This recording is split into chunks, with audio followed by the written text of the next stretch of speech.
విశ్వాసులకు తండ్రి అయిన అబ్రాహాము గారికి దేవుడు వాగ్దానం చేశారు. పాలు తేనెలు ప్రవహించే దేశాన్ని నీ సంతానానికి ఇస్తాను అని. అన్నట్లుగానే యాకోబు గారి సంతానము ఐగుప్తు దేశానికి వెళ్ళిన తర్వాత వారి మొరను విన్న దేవుడు అబ్రహాము, ఇస్సాకు, యాకోబు గారులను జ్ఞాపకం చేసుకొని ఇశ్రాయేలు ప్రజలను ఐగుప్తు నుంచి కనానుకు నడిపించడానికి అమ్రాము, యోకేబెదులను ఏర్పాటు చేసుకున్నారు. వారికిచ్చిన ముగ్గురు సంతానము అనగా అహరోను గారు, మోషే గారు, అలాగే మిరియాము గారు, ముగ్గురిని ప్రత్యేకపరిచి 3 పదవులు ఇచ్చి మిరియాము గారిని ప్రవక్త్రిగా, అహరోను గారిని యాజకునిగా, మోషే గారిని నాయకునిగా ఏర్పాటు చేసుకున్నారు. ఆ ముగ్గురిని ఐగుప్తుకు పంపించి వాళ్ళ ద్వారా అనేక కార్యక్రమాలు జరిగించి ఇశ్రాయేలు ప్రజలను విడిపించి నడిపిస్తూ వచ్చారు. వీరు ఐగుప్తును విడిచి కనానుకు వెళ్ళే ఆ ప్రయాణంలో మార్గ మధ్యంలో ఒక సంఘటన జరిగింది. చాలా జరిగాయి.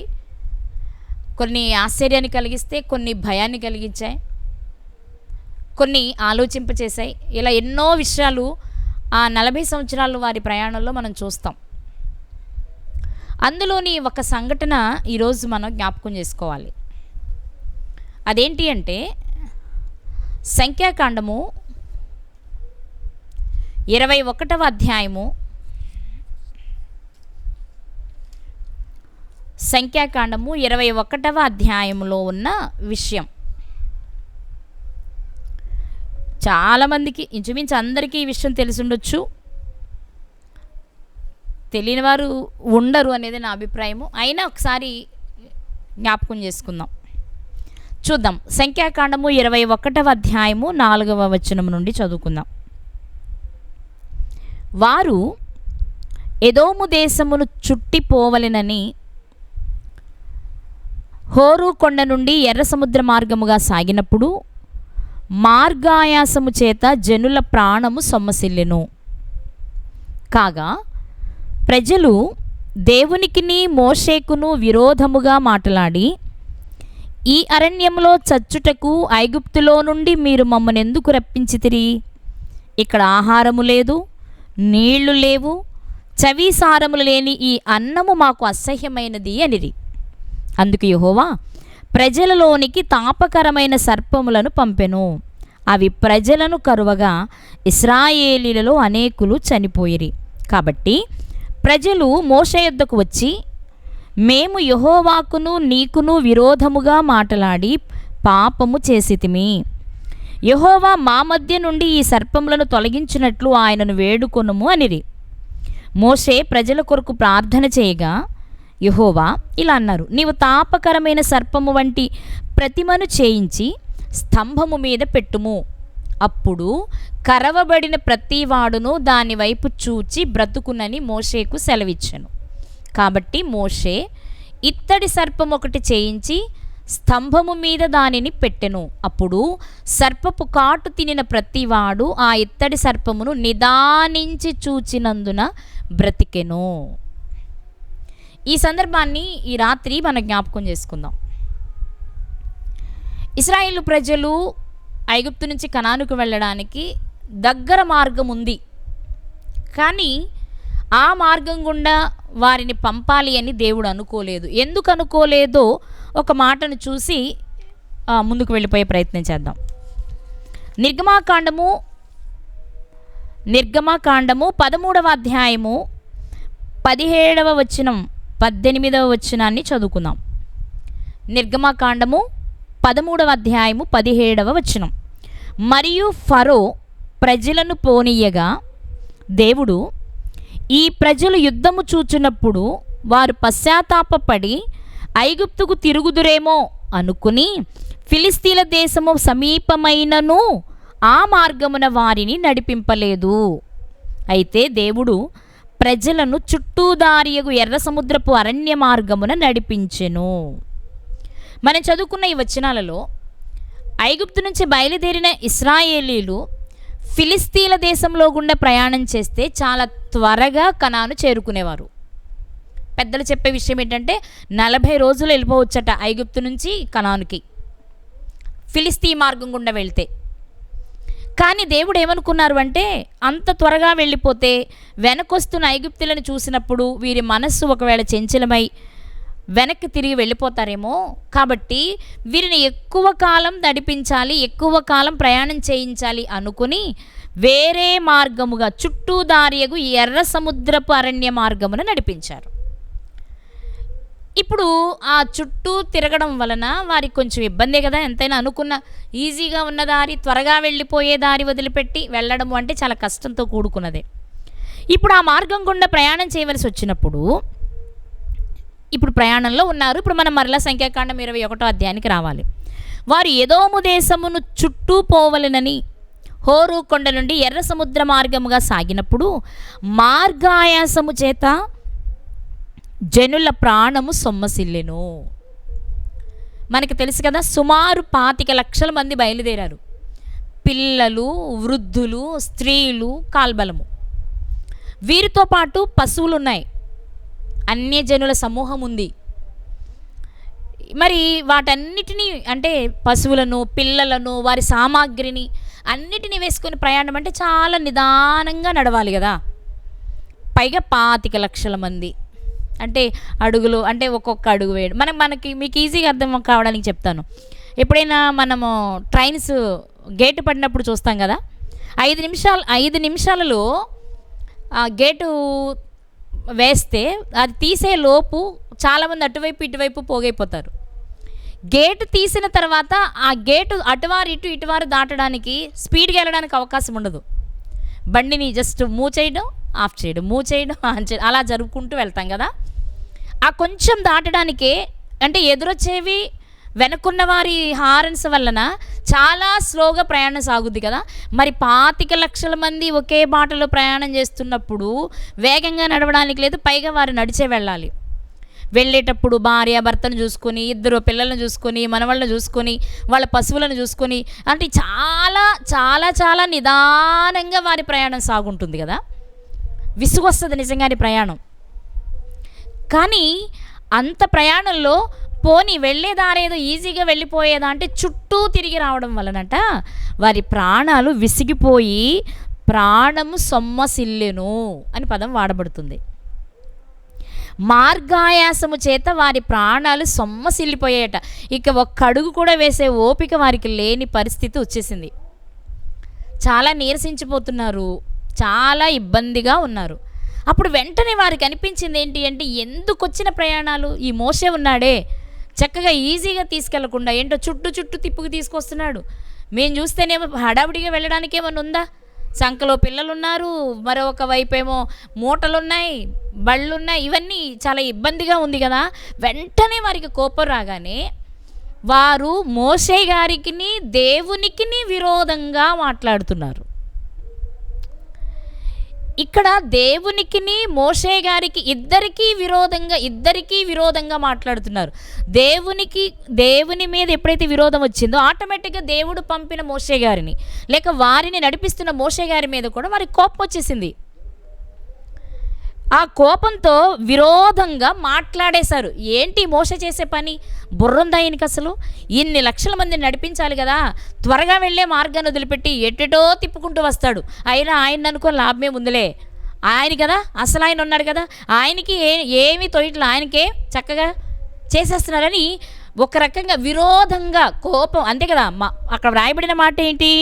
మార్గాయాసము చేత ప్రజల ప్రాణము సొమ్మసిల్లింది. కాబట్టి కష్టం రాగానే కోపం వస్తుంది, బాధ వస్తుంది. ఎలా ఉండాలి అంటే ఈజీగా ఉండాలి. మనం అనుకునే చోటికి ఏ కష్టమో లేకుండా చేరిపోవాలి, ఎలాంటి ఇబ్బంది ఉండకూడదు. వాస్తవానికి వీరిని విడిపించాలి అనుకున్నప్పుడు దేవుడు అబ్రహాము, ఇస్సాకు, యాకోబు గారులను జ్ఞాపకం చేసుకోవడానికంటే ముందు వీరు మూల్గుతూ మొరపెట్టారు. వీరి మొరను విన్న దేవుడు వారిని జ్ఞాపకం చేసుకుని విడిపించారు. కానీ మేము మొరపెడితేనే కదా దేవుడు మమ్మల్ని విడిపించారు, ఆ రోజు మేము ఆ బాధను భరించలేక కదా మొరపెట్టామనే సంగతి మర్చిపోయారు. అక్కడ బాధపడ్డాము, మరలా మార్గంలో మాకు బాధలా, మేము చాలా త్వరగా సంతోషంగా మేము అనుకున్న చోటుకి వెళ్ళిపోవాలి, కానీ ఈ మధ్యలో ఈ బాధలేంటి, ఈ కష్టాలేంటి అనుకుని దానికి కారణమైనటువంటి మోషే గారి మీద, దేవుని మీద వాళ్ళు సణుగుతూ విరోధంగా కోపంగా మాట్లాడుతున్నారు. ఎంత విరోధంగా మాట్లాడారు అంటే, మాట్లాడింది మనకేం కనిపించదు, ఇక్కడ విరోధముగా మాట్లాడి అని మాత్రమే కనిపించింది. ఎలాంటి పదాలు ప్రయోగించారు, ఎలాంటి మాటలను వారు వాడారు, ఎంత కోపంగా వారు మాట్లాడారు అనేది ఇక్కడ లేదు. కానీ దేవుడు తీసుకున్న యాక్షన్ బట్టి వీరు ఎంత మాట్లాడారో మనం అర్థం చేసుకోవాలి. ఏంటి అది అంటే, దేవునికి వెంటనే కోపం వచ్చింది. ఎందుకు? ఒకటి, దేవునికి మోషే గారికి విరోధంగా మాట్లాడడంతో పాటు వారు ఒక విషయాన్ని ప్రస్తావించారు. అదేంటంటే, ఇక్కడ ఆహారం లేదు, నీళ్లు లేవు, పైగా మేము తినే అన్నం చవి సారము లేనిది, అది మాకు చాలా అసహ్యాన్ని పుట్టిస్తుంది అని మాట్లాడారు. అంటే వీరి దృష్టంతా ఏం తిందామా, ఏం త్రాగుదామా అనే దాని మీదే ఉంది. నిజంగా వారు ప్రయాణం చేస్తున్నప్పుడు ఐగుప్తు దేశంలో వారు అనుభవించిన శ్రమలు వారికి గుర్తుకు రావాలి. మోషే అహరోను గారు వెళ్ళిన తరువాత కూడా ఫరో ఎంత విసిగించాడో వారికి గుర్తుకు రావాలి. వాటిని వదిలేసి అక్కడుంటే మంచి ఆహారం దొరికేది మాకు, మంచి నీళ్లు దొరికేవి మాకు, అబ్బా అక్కడ అన్నమా, కాకరకాయల, కీకరకాయల, దోసకాయల అన్నట్టున్నారు వాళ్ళు. అంతేగాని భయంకరమైన ఒక శ్రమ నుంచి మేము ఈరోజు బయటికి రాగలిగాము, దేవుడు ఇంతమంది ప్రజలను తన ప్రజలుగా చేసుకుని నాయకుడిని పంపించి మమ్మల్ని బయటికి తీసుకురావడానికి ప్రయత్నించి తీసుకొచ్చారని దేవునికి కృతజ్ఞతగా ఉండవలసిన వాళ్ళు, కృతజ్ఞత లేకపోగా వారు ప్రధానంగా ఎంచుతున్న కారణం ఏంటి అంటే, సరైన ఆహారం లేదట, దేవుడిచ్చిన ఆహారాన్ని కూడా అసహ్యంగా భావిస్తున్నారు.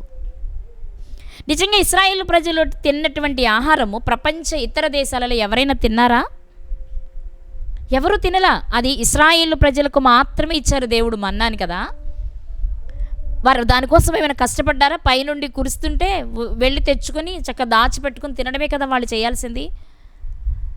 మన కీర్తన గ్రంథంలో కనిపిస్తుంది, దేవదూతల ఆహారమును ఆకాశము నుండి కురిపించి ఇశ్రాయేలును పోషించాను అని. అలాంటి ఆహారాన్ని తింటుంటే ఆ ఆహారాన్ని వీళ్ళు అంటున్నారు, చవీసారం లేని అన్నం మాకు అసహ్యం. నిజమా? అసలు 40 సంవత్సరాలు వారు తెచ్చుకున్న పిండి అయిపోయిన దగ్గర నుంచి తిరిగి ఆ ప్రాంతానికి వెళ్ళే వరకు పస్తులు ఉండవలసి వస్తే ఎలా ఉండేదో. కానీ ఆ అవకాశమే రానియలేదు దేవుడు కదా. వారు ఆకలి గొనక మునిపే ఆహారాన్ని సిద్ధపరిచారు, వారు దప్పి గొనక మునిపే దాహాన్ని సిద్ధపరిచారు. అన్నీ ముందుగానే సిద్ధపరచడం వలన వాళ్ళకి ఎలా అనిపిస్తుందట? అసహ్యంగా ఉందట. మనం కూడా చాలా విషయాలు చూస్తాం ఇలాంటివి.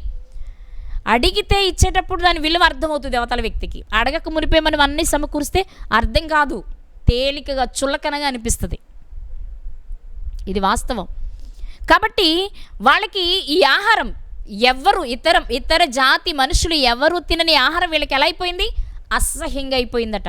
వారు అసహించుకున్నారు కాబట్టి దేవునికి కోపం వచ్చింది. ప్రియులారా, ఏ ఆహారాన్ని వాళ్ళు అసహ్యంగా చూశారో ఆ ఆహారము ఎవరికి చెందనిది, తన ప్రియులు, తన ప్రజలు, తన సొత్తు అనుకున్న వారు మాత్రమే తినేదనే సంగతి వారు అర్థం చేసుకోలేని స్థితిని బట్టి దేవునికి చాలా కోపం వచ్చి వెంటనే ఏం చేశారు అంటే, ఆయన తాపకరమైన సర్పాలను పంపించారు.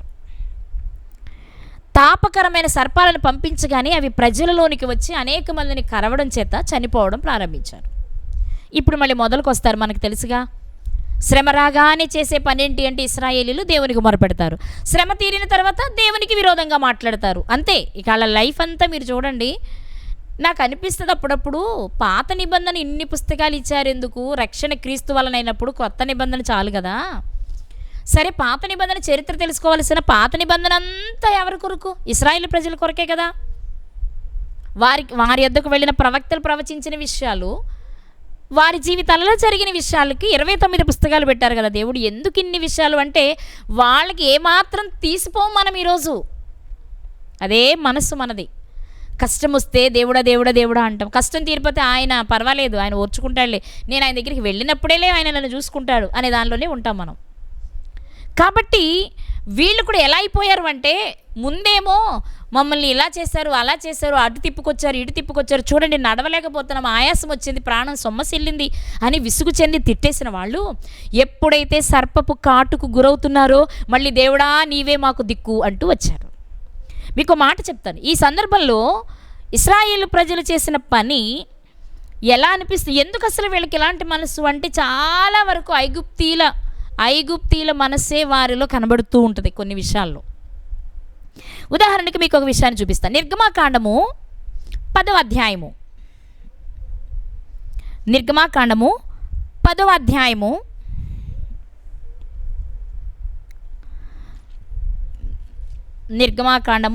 అధ్యాయము 16వ వచనము. 16వ వచనం. కాబట్టి ఫరో మోషే అహరోనులను త్వరగా పిలిపించి, నేను మీ దేవుడైన యెహోవా ఎడలను మీ ఎడలను పాపము చేసి తిని, మీరు దయచేసి ఈసారి మాత్రమే నా పాపమును క్షమించి నా కొరకు ప్రార్థన చేయండి అని వేడుకున్నాడు. ఐగుప్తు దేశంలో మోషే అహరోను గారు వెళ్ళి సూచక్రియలు చేసినప్పుడు పేలు, కప్పలు, ఈగలు, దోమలు, చీకటి, ఇలాంటి మిడతలు, పేలు ఇలాంటివన్నీ వచ్చినప్పుడు, ఇవి రాకమునుపు చాలా కఠినంగా మాట్లాడతాడు ఫరో. ఇవన్నీ వచ్చి వారి ఇళ్లల్లోనికి వెళ్ళి, వారి ఒంటల మీదకి వెళ్ళి, లేదా వారి బెడ్ మీదకి వెళ్ళిపోయి వాళ్ళని హింసిస్తూ బాధ పెడుతూ ఉన్నప్పుడేమో మోషే అహరోను గారిని పిలిచి, దయచేసి నా కొరకు ఈసారి ప్రార్థించండి, నా కొరకు, నా ప్రజల కొరకు, మేము తప్పు చేశాం అని చెప్తూ ఉంటారు. ఇది ప్రతి సందర్భంలో మాకు కనిపిస్తుంది. మీకు ఇప్పుడు ఒక సందర్భాన్ని చూపించాను. ఈ సందర్భం ఏంటి అంటే మిడతలు వచ్చిన సందర్భం అన్నమాట. ఇలా ప్రతిసారి అడుగుతూనే ఉంటారు. ఇప్పుడు ఇశ్రాయేలీలు కూడా అదే పరిస్థితిలోనికి వచ్చారు. ఎప్పుడైతే తాపకరమైన సర్పముల చేత వాళ్ళు చంపబడుతున్నారో వాళ్ళు పలికిన మాట ఇప్పుడు మనం చూద్దాం. సంఖ్యాకాండం 21వ అధ్యాయము 7వ వచనం చదువుకుందాం. కాబట్టి ప్రజలు మోషే యొద్దకు వచ్చి, మేము యెహోవాకును నీకును విరోధముగా మాట్లాడి పాపము చేసితిమి. యెహోవా మా మధ్య నుండి ఈ సర్పములను తొలగించినట్లు ఆయనను వేడుకొనుము అనిరి. అక్కడ ఫరో ఏం చేశాడో ఇప్పుడు ఇశ్రాయేలీయులు అదే చేస్తున్నారు. ముందు అనేయడం, తర్వాత ప్రార్థన చేయమని వేడుకోవడం. ఇప్పుడు వారు అడుగుతున్నారు, దయచేసి ఈ సర్పములు మా మధ్య నుండి తొలగిపోవునట్లుగా నీవే దేవునికి ప్రార్థన చేయి. ఎందుకంటే మేము పాపం చేశాం కదా, నీకును దేవునికి విరోధముగా పాపం చేశాం. నడిపిస్తున్న నీకు అధికారం ఇచ్చిన దేవునికి ఇద్దరికీ విరోధముగా మేము పాపం చేశాం. అందుకే ఇక్కడ మనం ఆలోచించినట్లయితే దేవునికి విరోధంగా పాటు నీకు విరోధంగానే పాపం చేశాం అన్నారు.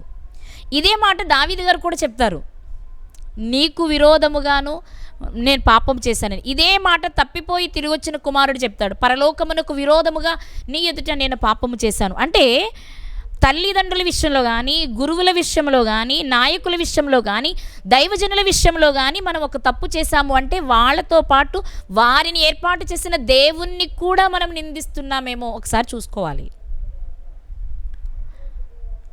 మనం కనడానికి లేక మనం ఈ లోకంలోనికి రావడానికి కారణమైన తల్లిదండ్రులను విసుక్కునేటప్పుడు తల్లిదండ్రుల పాత్ర భూ సంబంధంగా మనకు కనిపిస్తే వారి గర్భము నుండి మనల్ని పంపించిన దేవునిది ఎక్కువ కదా.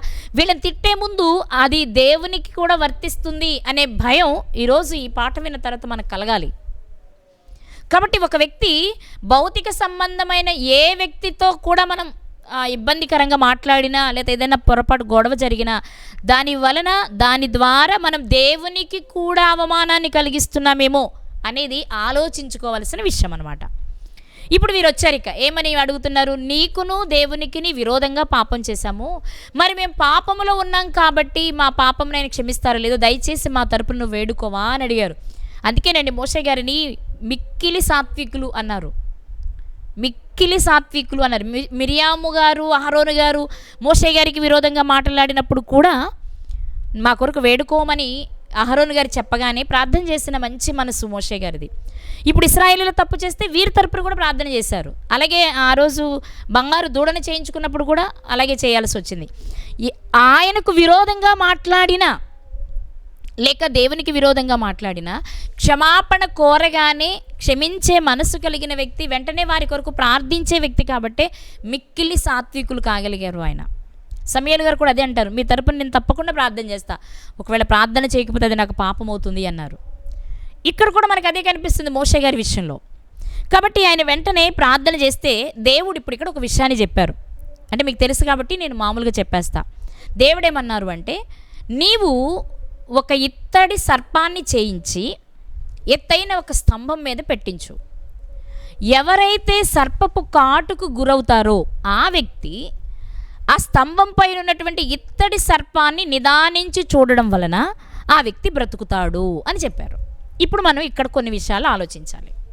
అవేంటి అంటే, దేవుడు ఐగుప్తులో ఉన్నప్పుడు ఐగుప్తీల విషయంలో పేలను రప్పించిన, ఈగలను రప్పించిన, మిడతలను రప్పించిన, కప్పలను రప్పించిన, మరలా మోషే గారు ప్రార్థన చేయగానే అవన్నీ వెళ్ళిపోయేవి. వాటికి ప్రతిగా అంటే ఆయన రప్పించిన ఈగలకు ప్రతిగా మరొక ఇత్తడి ఈగను పెట్టి ఆ ఈగను చూస్తే ఈగలన్నీ తరుపుకుంటూ వెళ్ళిపోతాయి వెనక్కి అని చెప్పలేదు. లేకపోతే ఒక మిడతను చేయించి పెడితే మిడతలన్నీ పారిపోతాయి, వీటికి విడుదల వస్తుందని చెప్పలేదు. అక్కడెక్కడ దానికి ప్రతిగా అలాంటిదే ఒక విగ్రహాన్ని చేసుకోమని ఎక్కడ దేవుడు చెప్పలేదు. కానీ ఇక్కడ ఏం జరుగుతుంది అంటే, వారు ఎంతో విసిగించి దేవునిని బాధ పెట్టి కోపాన్ని రప్పిస్తే వాళ్ళని చంపేయాలనుకున్నాడు దేవుడు. అంతే కదా, సర్పము వచ్చి కాటు వేస్తే సర్పపు కాటు వలన వారు మరణిస్తున్నారు అంటే ఇప్పుడు దేవుడు ఏమనుకున్నారని అర్థం? దేవునికి ఎంత కోపాన్ని వీరు రప్పించారు? చంపేయాలన్నంత కోపాన్ని రప్పించారు. అందుకు దేవుడు ఏం చేశారు?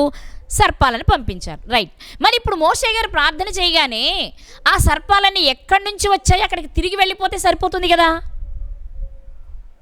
ఈగలు వెళ్ళిపోయినట్లు, మిడతలు వెళ్ళిపోయినట్లు సర్పాలు కూడా వెళ్ళిపోతే సమస్య తీరిపోతుంది కదా. మరి సర్పాలను వెళ్ళనీయకుండా, సర్పాలను వెనక్కి పంపకుండా మరొక ఇత్తడి సర్పాన్ని చేయించి పెట్టి కరిచిన వాడల్లా ఇత్తడి సర్పాన్ని చూడమనడం ఏంటి? కరిచినవాడు చనిపోయే పరిస్థితిలో ఉన్నవాడిని బ్రతికిస్తే సరిపోతుంది, లేక చనిపోయిన వాడిని కూడా బ్రతికిస్తే సరిపోతుంది. ఇక మళ్ళీ అలాంటి సర్పపు కాటుకు గురి కాకుండా సర్పాలు లేకుండా చేస్తే సరిపోతుంది. అంతే కదా, అంతేనా కాదా? వేటినైనా తొలగించగలిగిన సామర్థ్యం ఆయనకు ఉంది కదా, ఆయనకు అసాధ్యమైనది ఏది లేదు. అలాంటప్పుడు సర్పాలను వెనక్కి పంపించేయచ్చు కదా, లేక సర్పాలన్నీ ఒక్కసారిగా చనిపోయేలా చేయొచ్చు కదా.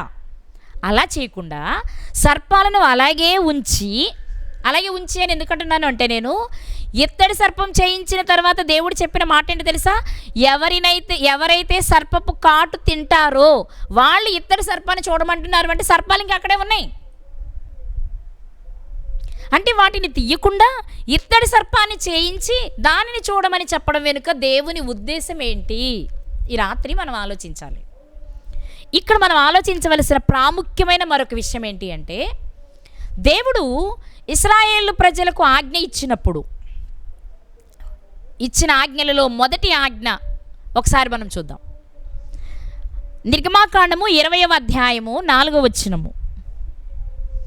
నిర్గమాకాండము 20వ అధ్యాయము 4వ వచనం. పైన ఆకాశమందే గాని క్రింద భూమి ఎందే గాని భూమి క్రింద నేల ఎందే గాని ఉండు దేని రూపమునైనను విగ్రహమునైనను నీవు చేసుకొనకూడదు.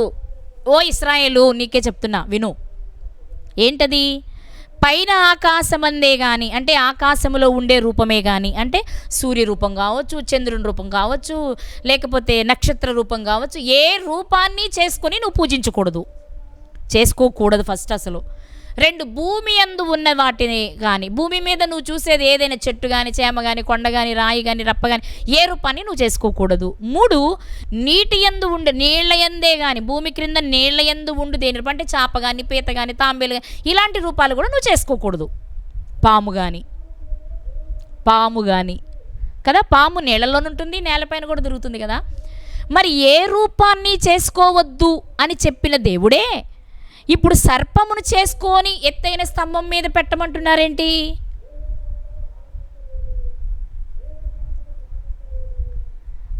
ఏ రూపాన్ని చేసుకోవద్దని దేవుడే కదా చెప్పారు. మరి చెప్పిన ఆయన ఇప్పుడు మళ్ళీ చేసుకోమంటున్నప్పుడు ఇశ్రాయేలు ఏం చేయాలి? అదేంటి, దేని రూపాన్ని చేసుకోవద్దని మనకు ఆజ్ఞ ఉంది కదా, మళ్ళీ అలాంటి రూపాన్ని చేసి పెడతారు ఏంటి మోషే గారు అని అడగాలి కదా. అడగరు, ఎందుకంటే ఇప్పుడు ప్రాణభయం. నేను చచ్చిపోతున్నాను సర్పపు కాటికి, నేను బ్రతకాలంటే నాకు ఏదో ఒకటి కావాలి, అది ఆయన చెప్పిందే కాబట్టి చేస్తే చాలనుకుంటాను తప్ప ఇదేంటి అని ఆలోచించలేదు వాళ్ళు, మనం ఆలోచించం ఈరోజు. కానీ ఒక విషయాన్ని ఇక్కడ మనం నేర్చుకోవాలి. అదేంటి అంటే దేని రూపాన్ని నువ్వు చేసుకోకూడదు. ఎందుకంటే పూజించడానికి వీలుగా నువ్వు విగ్రహారాధన చేయకూడదు, నమస్కరించకూడదు, సాగిలపడకూడదు, పూజ చేయకూడదు. ఒకటి. రెండవది, నువ్వు చేసుకోవద్దని దేవుడు చెప్పాడు, ఆయన చేయమంటే చేయాల్సిందే. ఎందుకంటే మనకు తెలిసిందే కదా, ఆయనను కాదని కానీ అవునని కానీ ఇలా ఎందుకు చేశామని కానీ అడిగే ధైర్యం ఎవ్వరికీ లేదు. ఇప్పుడు ఇక్కడ విషయం ఏంటంటే మనలను చేసుకోవద్దన్నారు. అది ఎందుకు? పూజ చేయాలి అనే దృష్టితో దేవునికి మారుగా నువ్వేమైనా చేస్తావేమో, చేయొద్దు, అది చెప్పిన మాట. కానీ ఇప్పుడు ఇక్కడ చేయమంటున్న ఇత్తడి సర్ప విషయం వచ్చేటప్పటికి మాత్రం దేవుడే చేయమంటున్నారు కాబట్టి ఇక మనం ఎదురు ప్రశ్న వేయడానికి లేదు. రెండవది, పూజ చేసుకోవడానికి చేసుకోమనట్లేదు ఆయన. నన్ను వదిలేసి మీరు దాన్ని పూజ చేసుకోండి, ఎవరైతే దాన్ని పూజిస్తారో వాళ్ళ విషయం దిగిపోద్ది, వాళ్ళు బ్రతుకుతారని చెప్పలా. దాన్ని చూడండి అంతే. నమస్కరించొద్దు, పూజ చేయొద్దు, సాగిలపడొద్దు, దానికి సాగిలపడమని చెప్పలేదు. కాబట్టి ఇక్కడ మనం ఒక విషయాన్ని ఆలోచన చేసినట్లయితే ఏంటి, సర్పాలను వెనక్కి పంపకుండా, రెండు, వద్దన్న విగ్రహాన్ని చేయించి ఎందుకు చేయమన్నారు అనే విషయాన్ని మీరు అర్థం చేసుకునే ప్రయత్నం చేయాలి. సర్పాలు ఉంటేనే ఈ ఇత్తడి సర్పం యొక్క ఉపయోగం ఉంటుంది. ఇత్తడి సర్పాన్ని చేయించడం వెనుక ఉన్న ఆంతర్యాన్ని గ్రహించి దానిలో ఉన్న విషయాన్ని ఒక వ్యక్తి తెలుసుకోవాలి అంటే, ఒక వ్యక్తి సర్పపు కాటుకు గురి అయితేనే, లేకపోతే ఆ సందర్భం ఉంటేనే, లేకపోతే దానివల్ల ఉపయోగం లేదు. అంటే ఇక్కడ ప్రజలు దేవునికి విరోధముగా పాపము చేసినప్పుడు వారి పాపము పోవడానికి విరుగుడుగా ఆయన చెప్పిన పనే తప్ప, ఇత్తడి సర్పాన్ని చూసి మీరు బ్రతుకుతారు కాబట్టి అదే మీకు దైవం అనుకుని మీరు దాన్ని సాగిలి పడితే కుదరదు. అలా అని దేవుడిచ్చిన ఆజ్ఞ ఏంటి? సర్పాన్ని చెయ్యాలి, ఎత్తైన స్తంభం మీద పెట్టాలి, తాపకరమైన సర్పపు కాటుకు గురి అయిన వాడు దాన్ని నిదానించి చూడాలి, చూడడం తప్పకుండా జరగాలి. చూస్తున్నాను కాబట్టి పూజ చేస్తాను అంటే కుదరదు. ఇక్కడ ఒక అద్భుతమైన పాఠాన్ని దేవుడు ప్రపంచానికి తెలియచేయాలనుకున్నారు కాబట్టే సర్పాలను తిరిగి వెనక్కు పంపలేదు. రెండో విషయం ఏంటి అంటే, ఆ ప్రతిమను లేక ఇత్తడి సర్పాన్ని చేయించిన తర్వాత ఏం చెయ్యమన్నారో అంతవరకు మాత్రమే చేయాలి తప్ప మించి చేయడానికి వీలు లేదు. మోషే గారు కూడా ఏం చేశారు అంటే, ఇత్తడి సర్పాన్ని ఒకటి చేయించి ఎత్తైన స్తంభం మీద పెట్టారు. ఇక ఆ తరువాత ఎవరు సర్పపు కాటుకు గురవుతూ వచ్చారో వాళ్ళు దాన్ని నిదానించి చూసినప్పుడు బ్రతుకుతూ వచ్చారు. ఇంతకు మనకు తెలుసు కదా, ఈ ఇత్తడి సర్పము దేనికి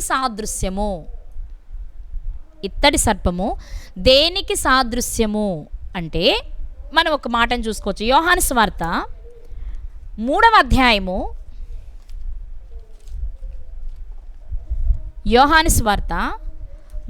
అధ్యాయము 17వ వచనం, అంటే 15వ వచనం 14-15 కలిసి ఉంటుంది. యోహాను సువార్త 3వ అధ్యాయము 14వ వచనం చదువుతున్నారు. 14-15 కలిసి ఉంటుంది. అరణ్యములో మోషే సర్పమును ఏలాగు ఎత్తెనో అలాగే విశ్వసించు ప్రతివాడును నశింపక ఆయన ద్వారా నిత్య జీవము పొందునట్లు మనుష్య కుమారుడు ఎత్తబడవలెను. ఆ ఇత్తడి సర్పము దేనికి సాదృశ్యము అంటే భవిష్యత్తులో రాబోయే మెస్సయ్యకు సాదృశ్యము. అలాగే ఆకాశమునకు భూమికి మధ్యన వ్రేలాడే ఆయన శిలువ యాగానికి గుర్తుగా స్తంభం మీద పెట్టమన్నారు దేవుడు ఇత్తడి సర్పాన్ని. ఇది మీకు తెలిసిందే. ఆ ఇత్తడి సర్పం దేనికి సాదృశ్యము అంటే యేసుక్రీస్తు ప్రభువారికి. ఇప్పుడు ఇక్కడ మరొక విషయాన్ని మనం జ్ఞాపకం చేసుకోవాలి. మొదటి విషయం ఏం నేర్చుకున్నాము అంటే, విగ్రహారాధన ఏ రూపమును చేసుకోవద్దు అని చెప్పిన దేవుడే ఇత్తడి సర్పాన్ని చేసి ఎత్తైన స్తంభం మీద ఎందుకు పెట్టమన్నారు అంటే అది ఆయన ఇష్టం, ఆయన చెప్పారు కాబట్టి చెయ్యాలి. మనల్ని ఏది చేయొద్దన్నారు కాబట్టి చేయకూడదు. రెండవది ఏంటి అంటే దాన్ని నిదానించి చూడమన్నారే తప్ప దాన్ని నమస్కరించమని ఆయన చెప్పలేదు. ఇది మనం గ్రహించాలి. ఇక రెండో విషయం ఏంటి అంటే ఆ ఇత్తడి సర్పము దేనికి సాదృశ్యము అంటే భవిష్యత్తులో వచ్చి ప్రపంచ మానవాళి పాపమును తీయడానికి, పాపము అనే విషపు కాటు తిన్నవారు వ్రేలాడిన యేసుక్రీస్తు వారిని నిదానించి చూసి ఆయన రక్తము చేత కడగబడితే వారు బ్రతుకుతారు, రెండవ మరణము నుండి తప్పించబడతారు అనడానికి ముంగుర్తు. అయితే ఇక్కడ నేర్చుకోవాల్సిన మరొక ప్రాముఖ్యమైన విషయం ఏంటి అంటే అసలు ప్రజలందరి దృష్టిలో సర్పం అంటేనే సాతాను అని గుర్తు కదా. సర్పాన్ని ఎలా చూస్తారు? సాతానుకు ప్రతిరూపంగా చూస్తారు కదా. మరి ప్రతి సందర్భంలో అలా చూడొచ్చా మనం? అలా చూస్తే ఇప్పుడు యేసుక్రీస్తు వారు కూడా ఏమవ్వాలి? మరి సర్పానికి సాదృశ్యంగా ఉన్నటువంటి యేసుక్రీస్తు వారిని కూడా మనం ఎలా చూడాలి? మరి సాతాను సంబంధిగానే చూడాలి. కానీ అలా చూడటానికి కుదురుతుందా? కుదరదు. అంటే జంతువులను, పక్షులను, జలచరాలను, జీవరాశులను చూసి జీవరాశులను సాతాను అని మనం అనుకోకూడదు. కానీ మనుషులు ఎందుకు అనుకోవడానికి కూడా కారణం ఉంది. ఎందుకు అనుకున్నారు? ఏదేను తోటలోనికి వచ్చిన ఆ సాతాను సర్పములో ప్రవేశించింది కాబట్టి సర్పాన్నే సాతాను అనుకుంటున్నాం. కాదు, సర్పములోనికి సాతాను ప్రవేశించాడు. అక్కడ సాతానుని చూడు తప్ప సర్పాన్ని సాతానుగా చూడకు. సర్పములో సాతాను ఉంది అనే విషయాన్ని జ్ఞాపకం చేసుకోవాలి. అందుకే రెండింటికి శాపాన్ని ఇచ్చారు దేవుడు. సాతానికి నీ కాళ్ళ క్రింద శీఘ్రంగా చితకదొక్కుతారన్నారు, ఆ పాముని కూడా శపించారు. మనం రెండింటిని చూస్తాం. కాబట్టి సర్పము అనగానే సాతాను అని మనం ఉండిపోకూడదు. అలా అయితే ఇప్పుడు యేసుక్రీస్తు వారిని కూడా మనం అలాగే చూడాలి.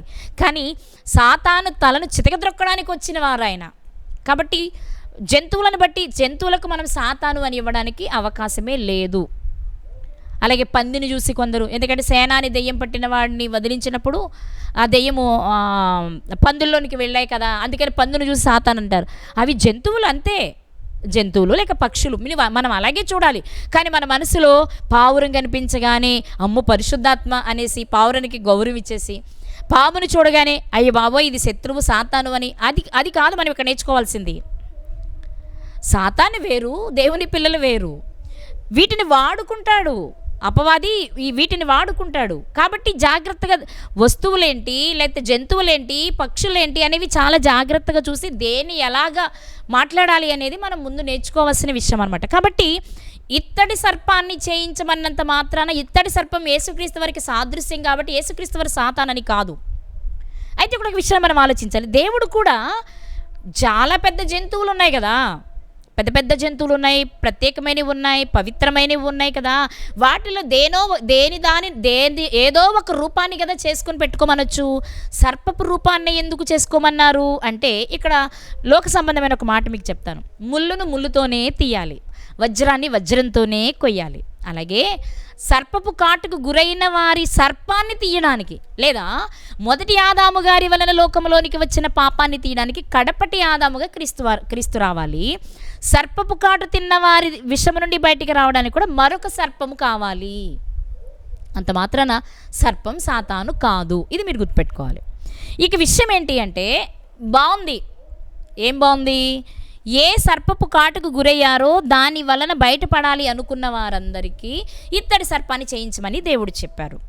అలాగే ఈ సర్పపు కాటు అనేది ఆధ్యాత్మిక పరిభాషలో మనం మాట్లాడుకోవాలి అంటే లోకంలోనికి పాపం వచ్చింది, పాపం లోకంలో ఉంది కదా. మనం రోమిలికి రాసిన పత్రిక 5వ అధ్యాయము 12వ వచనాన్ని ఒకసారి చూడగలిగినట్లయితే, రోమిలికి రాసిన పత్రిక అపోస్తలుడైన పౌలు గారు 5వ అధ్యాయము 12వ వచనం, ఇట్లుండగా ఒక మనుష్యుని ద్వారా పాపము ద్వారా మరణమును లోకములో ఏలాగు ప్రవేశించెనో. ఎవరా ఒక మనుష్యుడు? ఆదాము గారు. ఆదాము గారి వలన లోకములోనికి పాపం వచ్చేసింది. ఆయన ఆజ్ఞను అతిక్రమించగానే పాపం అనేది లోకంలోనికి వచ్చేసింది. ఇప్పుడు పాపం లోకంలోనే ఉంది. అలాంటి పాపమున్న లోకంలోనే నీవు నేను కూడా ఉంటాం. అంటే మనము కూడా పాపము చేయడానికి అవకాశం ఉంది. అలానే చేయకుండా బ్రతకలేమా? బ్రతకొచ్చు, యేసుక్రీస్తు వారు బ్రతికి చూపించారు కాబట్టి. కానీ మనం బ్రతకలేము, ఎందుకంటే ఏదో కారణాన్ని చూసుకుంటాం, ఎవరో ఒకరిని చేసిన వాళ్ళని చూసుకుంటాం. ఆయన చేయలేదా, ఈయన చేయలేదా, ఆమె చేయలేదా, ఈమె చేయలేదా, నేను మనిషిని కదా అని మనం వంకలు చెప్పుకుంటూ ఉంటాం. అయితే పాపభూయిష్టమైన ఈ లోకములో మనం బ్రతుకుతున్నాము కాబట్టి మన చూపు ద్వారా కానీ, ఆలోచన ద్వారా కానీ, మన క్రియల చేత కానీ ఎక్కడైనా పాపము చేస్తే ఆ పాపమును తీయడానికి యేసుక్రీస్తు వారి బలియాగం మనకు అవసరమైంది. ఇప్పుడు దీనిని తాపకరమైన సర్పాల సందర్భంలోనికి మనం వెళ్ళగలిగితే, సర్పాలు వచ్చాయి, వచ్చిన సర్పాలు వెనక్కి వెళ్ళలేదు. అలాగే లోకములోనికి వచ్చిన పాపం మరలా ఏదో మంచి పని చేయగానే వెనక్కి వెళ్ళిపోయి మరలా నీతిగా ఉండే లోకమేం లేదు. ఇక ఒక్కసారి లోకంలోనికి పాపం వచ్చింది, ఇంకా అది ఆ పాపం ఇప్పుడు మనుషులను ఏలుతూనే ఉంది. ఒక్కసారి వచ్చేసింది, ఇక అది మళ్ళీ వెనక్కి వెళ్ళడానికి లేదు. అలాగే ఇక్కడ ఈ సర్పాల ద్వారా దేవుడు నేర్పాలనుకుంటున్న విషయం ఏంటి అంటే, సర్పాలను ఒక్కసారి ఇశ్రాయేలు ప్రజల మధ్యలోనికి పంపించారు, ఇక అవి వెనక్కి వెళ్ళవు. ఈ మనుషులతోటే, ఈ మనుషులున్న ప్రాంతంలోనే ఉంటాయి, ఎవరో ఒకరిని కాటు వేస్తూనే ఉంటాయి. అయితే ఆ వ్యక్తి ఏం చేయాలంటే, వాటి మధ్యలోనే సంచరిస్తున్నాడు కాబట్టి, వాటి విషపు కాటుకి గురయ్యే పరిస్థితులు ఉన్నాయి కాబట్టి, అలా జరిగిన వెంటనే అతను ఏం చేయాలి అంటే, ఆ ఇత్తడి సర్పాన్ని నిదానించి చూడాలి. అప్పుడు మాత్రమే ఆ వ్యక్తిలోని విషము పోయి ఆ వ్యక్తి బ్రతుకుతాడు, మరణించడు. అలాగే లోకంలోనికి పాపం వచ్చేసింది, నువ్వు లోకంలో బ్రతుకుతున్నావు, జాగ్రత్తగా ఉండడానికి ప్రయత్నం చేస్తూనే ఉండొచ్చు. కానీ ఎప్పుడైనా బై మిస్టేక్ ఎక్కడైనా ఒక్క విషయంలోనైనా ఒకవేళ తప్పిపోతే నిన్ను బ్రతికించడానికి వేలాడిన యేసుక్రీస్తు వారిని నీ ముందు పెట్టారాయన. నువ్వు ఆయనను నిదానించి చూస్తే నువ్వు చేసిన పాపమును నువ్వు ఒప్పుకోవడమే కాకుండా పశ్చాత్తాపపడడం వలన పాపము నుండి నీవు బయటపడి రెండవ మరణమునకు వెళ్లకుండా బ్రతకడానికి అవకాశం ఉంది అనే విషయాన్ని నేర్పడానికి ఆ రోజు దేవుడు ఆ ఇత్తడి సర్పాన్ని చేయించమని చెప్పారు. అంటే భవిష్యత్తులో వచ్చే యేసుక్రీస్తు వారు చేసే పని అప్పటికి లోకములో ఉన్న పాపములు తీయడానికి వచ్చే యేసుక్రీస్తు వారిని గూర్చిన విషయాలు నేర్పించాలి అంటే ఈగలు వెళ్ళిపోయినట్టు, దోమలు వెళ్ళిపోయినట్టు, సర్పాలు వెళ్ళిపోవడానికి అవకాశం లేదు. ఎందుకంటే ఆయన పాఠాన్ని నేర్పాలనుకుంటున్నారు కాబట్టి. అందుకే వాటిని అక్కడే ఉంచి, వాటి వలన ఇబ్బంది కలిగినప్పుడు అయ్యో ఇక నేను చనిపోతున్నానని బాధపడకుండా దాని నుండి బయటపడడానికి ఒక మార్గం ఉంది అనే విషయాన్ని నేర్పాలని దేవుడు అనుకున్నారు. అందుకే ఇత్తడి సర్పాన్ని చేయించి పెట్టమన్నారు. ఏ సర్పపు కాటుకు గురయ్యారో దాని నుండి విరుగుడుకు మరొక సర్పాన్ని చేయించి పెట్టమన్నారు దేవుడు. అలాగే పెట్టారు మోషే గారు. దానికి మనకు తెలుసు కదా, నెహుష్టా అని పేరు పెట్టారు ఇశ్రాయేలు ప్రజలు. సుమారు ఆ సర్పమును లేక ఇత్తడి సర్పమును చేయించిన తరువాత 700 సంవత్సరాలు ఇశ్రాయేలుతో పాటే ఉంది ఆ సర్పము. మోషే గారు చేయించిన ఇత్తడి సర్పము వారితోనే ప్రయాణం చేసింది. యెరూషలేములో మందిరం వచ్చే వరకు షిలోహ్ ప్రత్యక్షపు గుడారం ఇశ్రాయేలుతో ఎలా ఉందో హిజ్కియా గారి కాలంలో ఆయన ఇత్తడి సర్పాన్ని చిన్నాభిన్నం చేసే వరకు సుమారు 700 సంవత్సరాల పాటు నెహుష్టా అనే పేరుతో ఇత్తడి సర్పం ఇశ్రాయేలు ప్రజలతోనే ఉంది. అయితే మరి హిజ్కియా గారు కూడా ఎందుకు దాన్ని నాశనం చేయవలసి వచ్చింది అంటే, మీకు ముందే చెప్పినట్లుగా వారు దాన్ని కేవలం చూసి ఆ రోజు దాన్ని బ్రతికించడానికి, అంటే సర్పపు కాటు తిన్నవారు బ్రతకడానికి దాన్ని చూడమన్న దేవుని ఆజ్ఞ మాత్రమే పాటిస్తే బాగానే ఉండేది. కానీ వాళ్ళు ఏం చేశారంటే రాను దాన్ని పూజించడం ప్రారంభించారు. ఇక్కడ మనం చాలా అద్భుతమైన విషయాన్ని నేర్చుకోవాలి. అదేంటి అంటే, ఇత్తడి సర్పము యేసుక్రీస్తు వారికి సాదృశ్యమే, కానీ పూజించబడడానికి కాదు, పూజ చేయడానికి కాదు, నమస్కరించడానికి కాదు. నమస్కరించే పరిస్థితి వచ్చినప్పుడు దేవుడు ఏం చేశారో తెలుసా? అది తప్పు కాబట్టే హిజ్కియా గారి కాలంలో దాన్ని చిన్నాభిన్నం చేసే పరిస్థితులు వచ్చాయి. చిన్నాభిన్నం చేసిన దేవుడు హిజ్కియా గారిని మెచ్చుకున్నారు కానీ తిట్టలేదు. కారణం ఏంటి అంటే, అది ఇశ్రాయేలు ప్రజలకు వచ్చిన ఇబ్బంది నుండి విడిపించడానికి ఉపయోగపడేదే తప్ప పూజకు అర్హమైనది కాదు. ఇది మనం గుర్తుపెట్టుకోవాలి. పూజకు అర్హమైనది కాదు. నమస్కారానికి అర్హమైనది కాదు. కేవలం దేవుడు ఏర్పాటు చేయమన్నారు, దాని వైపు చూడమని చెప్పారు. చూడడం వరకు మాత్రమే చేయాలి. ఆయన ఏం చేయమని చెప్పారో, ఎక్కడ పెట్టమని చెప్పారో, దేనితో చేయమని చెప్పారో అదే చేశారు మోషే గారు. కానీ కొన్ని సంవత్సరాలు గడిచేటప్పటికి వీరేం చేశారు అంటే, అది కాదా అరణ్యంలో మన వాళ్ళ ప్రాణాలు కాపాడింది? నిజంగా వాళ్ళందరూ ఆ తరం వారందరూ చనిపోయినా దాని గూర్చి విన్నవారు, ఆ తర్వాత వచ్చిన ప్రజలు, వారి స్వాస్థ్యం పిల్లలు ఇదేంటి అని అడుగుంటారు. ఇది మేము పలానా ప్రాంతంలో ఉన్నప్పుడు సర్పాలు కరవడం చేత దేవుడు దీన్ని చేయించుకుని దీన్ని నిదానించి చూస్తే బ్రతుకుతా అంటే మన పితరులు మా తాత ముత్తాతలు బ్రతికింది దీన్ని చూసానా, అయితే వారిని బ్రతికించింది ఇదే కాబట్టి ఇదే దేవుడు అనుకున్నారు. అనుకున్న వారు దానిని పూజించడం ప్రారంభించారు. అది నచ్చని దేవుడు హిజ్కియా గారి చేత చిన్న భిన్నం చేయించారు. ఇక్కడ మనం నేర్చుకోవాల్సింది ఏంటి అంటే, దాన్ని ఎందుకొరకు దేవుడు ఏర్పాటు చేయమన్నారో అంతవరకే తీసుకోవాలి తప్ప దేవునికి ప్రతిగా కానీ దేవుని స్థానాన్ని కానీ దానికి ఇవ్వడానికి లేదు. ఈ విషయాన్ని మీరు గుర్తుపెట్టుకోవాలి. ఇప్పుడు మనము ఇత్తడి సర్పానికి సాదృశ్యమైన యేసుక్రీస్తు వారి విషయాన్ని తీసుకున్నా కూడా, యేసుక్రీస్తు ప్రభు వారిని తండ్రి అయిన దేవుడు ఈ లోకానికి ఎందుకు పంపారు అంటే, మనలో ఉన్న పాపాన్ని తీయడానికి. ఆయనను మనం రక్షకునిగా, ప్రభువుగా, మనిషి కుమారునిగా లేక దేవుని కుమారునిగా, మన విమోచకునిగా మనం అంగీకరించాలి. అంతవరకు నీకు పర్మిషన్ ఉంది, అది నువ్వు తప్పకుండా చేయాల్సిందే. దానికి మించి మనం ఏదైనా చేస్తే అది దేవునికి నచ్చదు.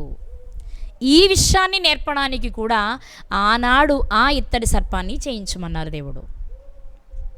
కాబట్టి ఎన్నో విలువైన సంగతులు నేర్పాలి. ఇంకా చెప్పాలంటే భవిష్యత్తులో వచ్చే తన కుమారుని రాకను గురించి మనకు తెలపాలని దేవుడు అనుకున్నారు. కాబట్టి అక్కడ ఆయనకు కోపాన్ని పుట్టించినప్పుడు సర్పాలను రప్పిస్తూ దాని ద్వారా ప్రపంచ ప్రజలకు ఒక పాఠాన్ని నేర్పించడానికి ఇత్తడి సర్పాన్ని పెట్టించమని చెప్పారు. మీకు ఇక్కడ వరకు అర్థమైందని నేను అనుకుంటున్నా.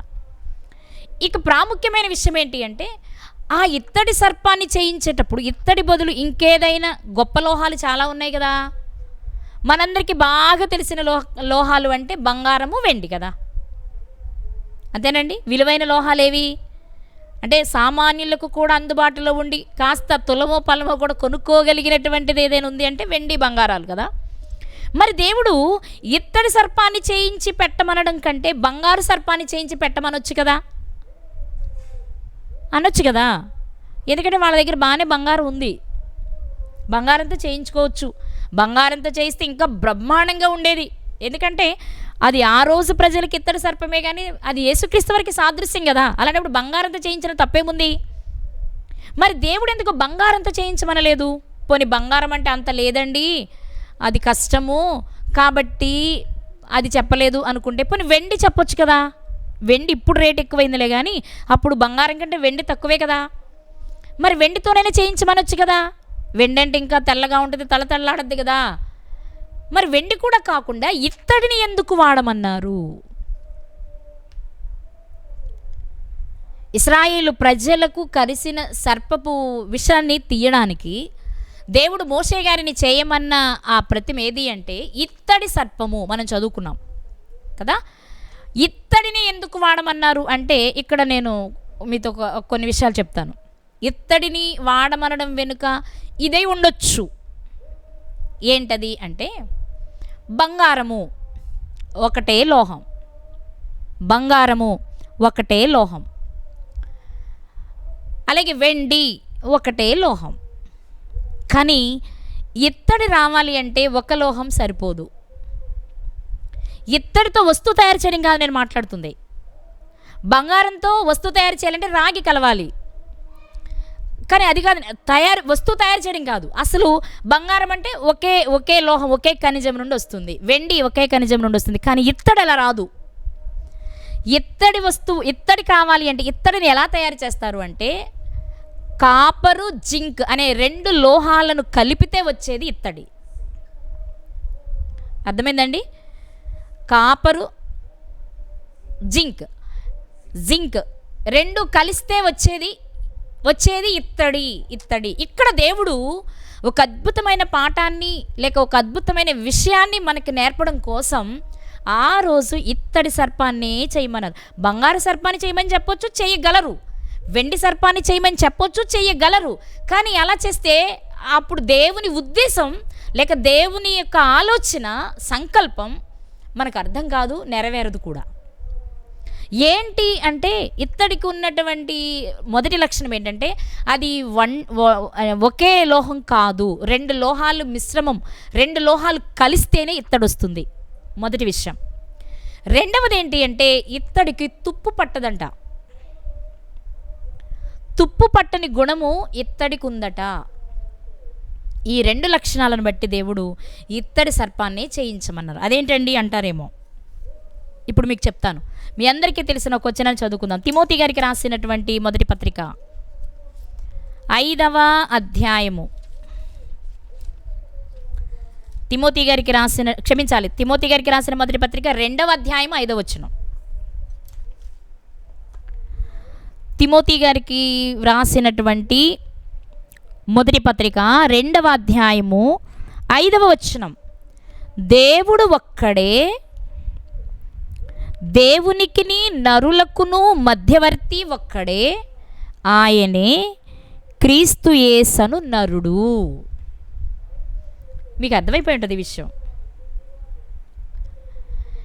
ఏంటి అంటే ఇత్తడిని వాడమనడం వెనుక దేవుని ఉద్దేశం ఏంటి అంటే 2 లోహాలు కలిస్తేనే ఇత్తడి వస్తుంది.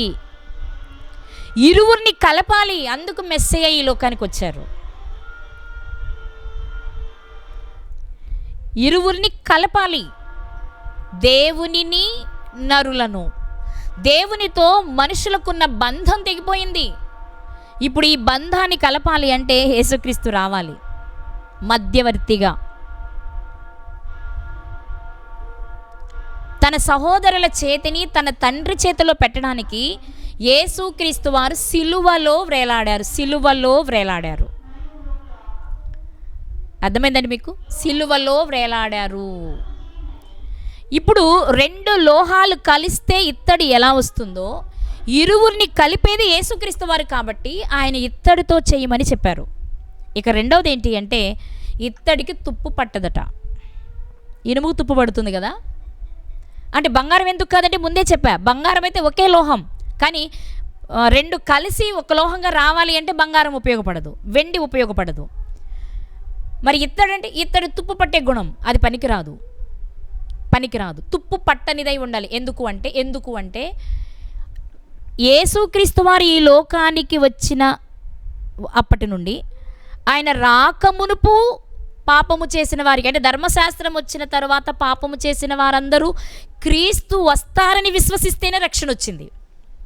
యేసుక్రీస్తు వారు ఉన్న కాలంలో ఆయన మా కొరకే వచ్చారని నమ్మిన వారికి రక్షణ వచ్చింది. ఇప్పటి కాలం వారు మా కొరకు వచ్చి వెళ్ళిపోయారని నమ్మితేనే రక్షణ ఉంటుంది. అంటే ఏ తరము వారికైనా రక్షణ ఇవ్వాలి అంటే మెస్సయ్య కావాలి. ఆయన బ్లడ్ అయిపోయిందండి, లేకపోతే ఆయన శక్తి అంతా హీనమైపోయాడండి, ఆయన కుచించుకుపోయాడండి, ఆ దేహం తుప్పు పట్టిపోయిందండి అనడానికి వీలు లేదు. తరిగిపోని ఆస్తి స్వాస్థ్యం ఏదైనా ఉంది అంటే అది యేసుక్రీస్తు ప్రభువారే మనకి. అంటే తుప్పు పట్టని గుణం, తరిగిపోని గుణం, పాడవ్వనిది, శాశ్వతమైనది, ఎప్పటికీ విమోచననిచ్చేది అనే ఒక విషయాన్ని నేర్పాలి అంటే ఇత్తడే కావాలి. కాబట్టి ఇత్తడి సర్పాన్ని చేయించమని దేవుడు చెప్పారు. ఇత్తడిని వాడమనడం వెనుకున్న 2 ప్రధానమైన కారణాలు ఏంటి అంటే ఆయన మధ్యవర్తి, రెండిటిని కలిపితే వచ్చేది, రెండిటిని కలపడానికి వచ్చింది అనే విషయాన్ని నేర్పడానికి. రెండవది ఆయనకు నాశనము లేదు. ఆయన ఏ తరము, భూమి అంతమైపోయే వరకు ఏ తరము వారినైనా కాపాడుటకు ఆయనే దిక్కు అనే విషయాన్ని నేర్పాలి అంటే ఒక లోహాన్ని చూపించి నేర్పించారు ఆయన. అందుకే మోషే గారికి చెప్పిన మాట ఇత్తడి సర్పాన్ని మాత్రమే చేయించమని. నిజంగానే అదే చేయించారు ఆయన. అప్పటి కాలంలో వాళ్ళు దానిని పూజించలేదు, నిదానించి చూస్తే రక్షణ పొందారు. కానీ తర్వాత కాలంలో విగ్రహారాధన చేశారు. ఫలితంగా దానిని చిన్నాభిన్నం చేయవలసి వచ్చింది హిజ్కియా గారు వచ్చి. ఈ రాత్రి దేవుడు ఇత్తడి సర్పం ద్వారా మనకు నేర్పుతున్న విషయం ఏంటి అంటే, యేసుక్రీస్తు ప్రభువారు పాపులమైన మనలను ప్రేమించి మన కొరకు తన రక్తాన్ని చిందించి దేవునితో మనకున్న సమాధానం కోల్పోయినప్పుడు మనల్ని సమాధానపరిచి ఆయన దేవునికి ప్రియమైన కుమారుడయ్యారు, మనకు మధ్యవర్తిగా, మనకు సహోదరుడుగా మిగిలిపోయారు. ఈరోజు మనము చేయవలసిన పని ఏంటి అంటే, ఆయనను కలిగిన మనము కూడా సమాధానపరచవలసిన వారమై ఉన్నాము. సమాధానపరిస్తేనే మనం దేవునికి కుమారులం అవుతాం. సమాధానపరచువారు ధన్యులు, వారు దేవునికి కుమారులు అనబడుదురు. అంటే యేసుక్రీస్తు వారి ద్వారా మనకు కొన్ని విషయాలను నేర్పించి మనం ఎలా మన సహోదరులను దేవునితో సమాధానపరచాలో తెలియచేయాలి అని దేవుడు అనుకున్నారు ప్రియులారా. కాబట్టి ఆ రోజు ఒక విషయాన్ని నేర్పడానికి అక్కడ ఆ అవసరతను, ఆ పరిస్థితి నిజంగా వారు చాలా కోపాన్ని పుట్టించి దేవునికి బాధను కలిగిస్తే వారిని చంపడానికి సర్పాలను పంపించారు. కానీ ఆ సర్పపు స్థానంలో వారికి విడుదలనివ్వడానికి వెంటనే ఆ రోజు విడుదలే కాదు, ఎప్పటికీ విడుదలను కలిగించాలి అంటే ఏం జరగాలో తెలపడానికే ఆ రోజు ఇత్తడి సర్పాన్ని చేయించమని మోషే గారికి సెలవిచ్చారు. అలాగే చేయించారు. నిజంగానే ఆ సర్పపు కాటు తిన్న వారంతా దానిని నిదానించి చూడడం వలన వారు రక్షణ పొందారు. అలా రక్షించబడిన వారు చాలామంది ఉన్నారు. అందులో మనకు తెలిసిన ఒక ప్రాముఖ్యమైన వ్యక్తి యేసుక్రీస్తు ప్రభువారితో పాటు సిలువ వేయబడిన 2 దొంగలలో ఒక వ్యక్తి యేసుక్రీస్తు వారిని నిదానించి చూశాడు. ఏంటినా, మేమైతే తప్పు చేసి ఇది అనుభవిస్తున్నాం, కానీ నే తప్పు చేయకుండా ఎందుకు అనుభవిస్తున్నారు? తప్పు చేసిన మేమేమో ఆయన తిడుతున్నాం, తప్పు చేయని ఆయనేమో క్షమించమని ఎందుకు అడుగుతున్నారు అని ఆయనను నిదానించి చూచి అప్పటి వరకు తాను చేసిన తప్పులను పశ్చాత్తాపంతో ఒప్పుకోవడం చేత అతను బ్రతికాడు. ఎలా బ్రతికాడు అంటే, భౌతికంగా బ్రతికాడా అంటే కాదు, 2వ మరణము నుండి తప్పించబడ్డాడు. కాబట్టి ప్రియులారా, దేవుడు ఇత్తడి సర్పాన్ని చేయించి పెట్టమనడం వెనుక ఈరోజు మనకి పాఠాలు కావాలి కాబట్టి, తర్వాత తరాల వారికి పాఠాలు మిగలాలి కాబట్టి. అంతేగాని నిజంగా దానిని విగ్రహంగా చేసుకొని ఆరాధించమని కాదు. అలా చెప్తే విగ్రహారాధన చేసుకోవద్దని, పైన ఆకాశం అందే కానీ భూమి అందే కానీ భూమి క్రింద నీళ్ళ యందు ఉండి దేని రూపంలోనే చేసుకోవద్దని చెప్పిన ఆయన మాటే తప్పవుతుంది. ఆయన విగ్రహారాధన చేసుకోవడానికి చేయమనలేదు, మనకు ఒక పాఠాన్ని, ముఖ్యంగా యేసుక్రీస్తు వారిని మనకు పరిచయం చేయడానికి చేయమన్నదే తప్ప విగ్రహారాధన చేయడం కొరకైతే కాదు. అయినా వారు విగ్రహారాధన చేశారు కాబట్టి దానిని చిన్నాభిన్నం చేయవలసి వచ్చింది. కాబట్టి ఈరోజు మనం నేర్చుకోవాల్సిన విషయం ఏంటి అంటే, దేవుడు మనలను ప్రేమించి క్రీస్తును మన కొరకు పంపించారు. మోషే లాంటి, నాలాంటి ఒక ప్రవక్త మీకు వస్తారు అని ఇశ్రాయేలుతో చెప్పినట్లుగా యేసుక్రీస్తు వారు వచ్చారు. ఆయన చేసినట్లుగానే అనేక ఆశ్చర్యక్రియలు చేసి దేవుని దగ్గరకు మనల్ని నడిపించడానికి ఆయన వంతు పాత్రను పోషిస్తున్నారు. ఆయనను మనం ఎలా గుర్తించాలో, ఎంతవరకు గౌరవించాలో అంతవరకు చేయడం మనకు శ్రేయస్కరం. కానీ ఎడల దేవుని కోపానికి మనం గురి కావలసిన పరిస్థితి ఉంటుందేమో ఒకసారి మనం ఆలోచన చేసుకుందాం. ఇకపోతే ఇత్తడి ఇరువురిని కలపడానికి ఉపయోగపడుతుంది. ఎన్నటికీ తుప్పు పట్టని గుణం కలిగింది కాబట్టి క్రీస్తు యొక్క శాశ్వత జీవం, ఆయనే జీవము, ఆయనే మనలను నిత్య జీవం వైపు నడిపించేవారు కాబట్టి ఆయన గుణాన్ని, ఆయన తత్వాన్ని మనకు తెలియచేయడానికి దేవుడు ఎంచుకున్నది ఇత్తడిని. ఈరోజు మనం ఎలా ఉన్నాం అనేది ఒకసారి మనల్ని మనం చూసుకుందాం. మనము చంచల స్థిరమైన మనసు కలిగిన వారంగా ఉన్నామా, చెంచలులుగా ఉన్నామా? అటు ఇటు తిరుగుతూ ఏది కనిపిస్తుంది చేస్తూ, ఎలా కనిపిస్తే అలా చేస్తూ, అసలు విషయాన్ని మర్చిపోయి ఆజ్ఞలను విసర్జించి ఇష్టానుసారంగా బ్రతుకుతూ మనం చేసింది రైట్ అనే దానిలో ఒకవేళ మనం ఉంటే నష్టపోయే ప్రమాదం ఉంది. దేవుడు చెప్పింది మాత్రమే మనం చేయాలి. కాబట్టి ఆయన చెప్పింది చేద్దాం. ముఖ్యంగా ఈరోజు మనం నేర్చుకోవాల్సిన ప్రాముఖ్యమైన విషయాలు ఏంటి అంటే, విగ్రహాన్ని చేసుకోవద్దన్న దేవుడు ఎందుకు విగ్రహాన్ని చేసుకోమన్నారు అంటే పూజించడానికైతే కాదు, కానీ మనకు ఒక పాఠాన్ని నేర్పడానికి. రెండవది, అది ఆయనకి ఇష్టం కాబట్టి ఎందుకు చేయమన్నావయ్యా అని అడిగే ధైర్యం మనకు లేదు. రెండో విషయం ఏంటంటే, సర్పము అనగానే సాతాను అని మనం అనుకోకూడదు. అవి కేవలం ఒక జంతువులు మాత్రమే, పక్షులు మాత్రమే, వాటిని మనం అలాగే మాత్రమే తీసుకోవాలి. ఇక ఇత్తడినే ఎందుకు వాడారు అంటే, దేవునికి మనకు ఉన్న బంధం తెగిపోయింది కాబట్టి కలపాలి అంటే, అది మనకు మాత్రమేనంటే కాదు, ప్రతి తరము వారికి శిథిలము కాని లోహం ఇత్తడి కాబట్టి యేసుక్రీస్తు వారి నిత్యత్వానికి గుర్తుగా దేవుడు ఆ ఇత్తడిని చేయించమని చెప్పారు.